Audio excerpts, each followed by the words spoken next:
Bonjour. J'ai 5 ans. Aucun son ne sort de ma bouche. Je me revois cachée derrière le canapé à l'heure du journal télévisé. Maman est française, papa est iranien. Je l'observe pendant qu'il vide la boîte de Kleenex face à ces images de vieux ayatollahs enturbanés qui défilent sur l'écran. Nous sommes en 1979, juste après la Révolution. Je ne saisis pas vraiment ce qui se passe. Ce que je sens, ce que je perçois, c'est qu'à partir de ce jour, l'Iran, le pays de mon père, devient un non-dit à la maison. Et moi, toute timide, je suis submergée par un déluge de questions que je n'ose pas poser. Pourquoi là-bas les femmes doivent se voiler? Pourquoi un chat a-t-il été renversé? Un chat, c'est doux dans ma tête d'enfant. Un chat, ça ne fait de mal à personne. Et mes grands-parents restés à Téhéran, à quoi ressemble leur journée? Est-ce qu'ils sont en sécurité sous les bombes de Saddam Hussein? La guerre, j'y comprends rien. Les années passent et face au silence de mon père, je me mets à écrire et à envoyer des lettres à mes grands-parents. Je leur raconte tout dans le moindre détail. L'école, les vacances de Noël, le rose bonbon de mes nouvelles sandales. J'ajoute de la couleur à leur vie que j'imagine toute noire. Pendant longtemps, j'ai envié mes confrères et mes consoeurs qui parlaient fièrement de vocation dès qu'on les interroge sur leur métier de journaliste. Je ne me suis jamais rêvée en Tintin. J'ai toujours eu peur des avions, même si je les prends tout le temps. Je tombe dans les pommes dès que je vois du sang.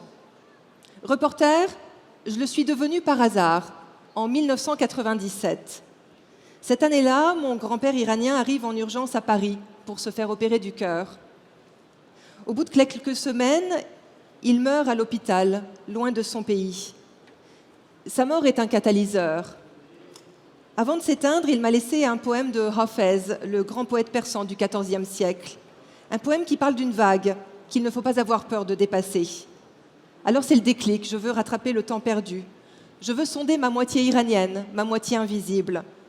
Sur un coup de tête, je pousse la porte d'une agence de voyage et je prends un billet pour Téhéran.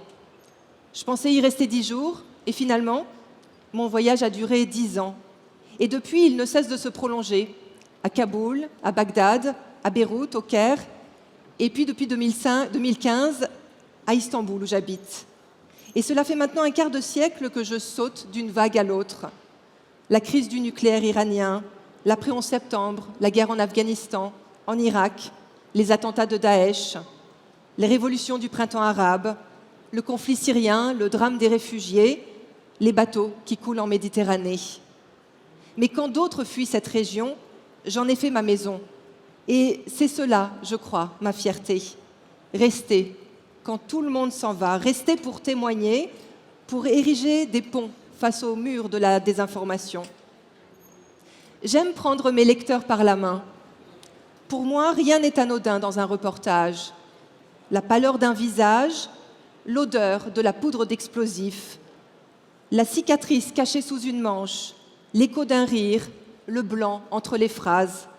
Le reportage, c'est poser son regard et non son point de vue. On se fond dans la masse, on se glisse dans la vie des autres.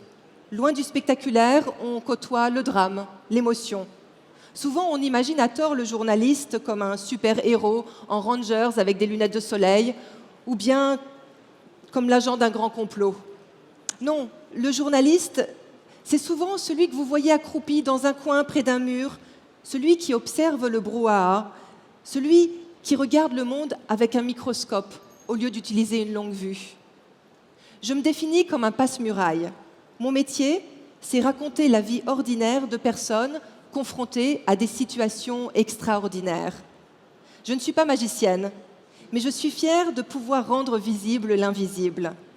Je suis fière de pouvoir redonner des noms à ceux qui n'en ont pas, à ceux qui ne sont que des chiffres sur des bouts de papier. Il me semble important que leurs cris oubliés, parfois étouffés, parviennent jusqu'à vous. Je repense à Nojoud, une petite yéménite de 10 ans, haute comme 3 pommes, forcée, mariée de force avec un homme qui avait 3 fois son âge. En 2008, je passe des mois à ses côtés, je documente et je raconte son combat pour le divorce qu'elle finit par obtenir. Et là, ce fut une double victoire, car la médiation de son histoire a permis de réformer à l'époque la loi sur le mariage au Yémen. Et elle a aussi permis de briser le tabou sur les noces précoces dans plein d'autres pays du monde arabe. Je repense à ce groupe d'activistes à Daraya, une ville rebelle en Syrie, assiégée, bombardée par Bachar al-Assad. Pendant le blocus de 4 ans, j'ai donné la parole à ces jeunes. Ils avaient fait un pari fou, celui de sauver plein de livres qui étaient perdus sous les décombres des maisons en ruine. Et ils ont créé comme ça une bibliothèque secrète clandestine. Le régime de Damas les traitait de terroristes et eux, ils n'avaient pour seule arme que leurs livres. Leurs livres comme des armes d'instruction massive. Alors oui, il serait utopique de penser qu'un journaliste peut changer le monde. Mais d'après moi, il peut au moins contribuer à mieux l'éclairer. Il y a tellement d'histoires à raconter derrière les murs, dans les abris, sous les voiles. Parce qu'il poussera toujours des fleurs au milieu des ruines. Parce qu'il y aura toujours des bébés qui naîtront sous les bombes. Il y aura des condamnés à mort, mais il y aura aussi des dissidents embastillés, qui se crèvent les gencives pour que leur sang serve d'encre à leurs pamphlets clandestins. Il y a quelques années, ma grand-mère iranienne m'a ressorti toutes ces lettres que je leur envoyais à elle et mon grand-père lorsque j'étais petite. Elles étaient pleines de poussière, j'ai tout de suite éternué, ça a été mon premier réflexe. Et puis en les dépliant l'une après l'autre, ça m'a soudain sauté aux yeux. En fait, je n'étais pas devenue journaliste par hasard. Ces lettres, c'était mes premiers reportages, ma façon de leur raconter notre monde, moi qui à l'époque ne connaissais rien du leur. Et je crois que c'est cela aujourd'hui ma plus grande fierté. Je suis celle qui répare les silences, celle de mes proches, mais surtout les silences des autres. Merci.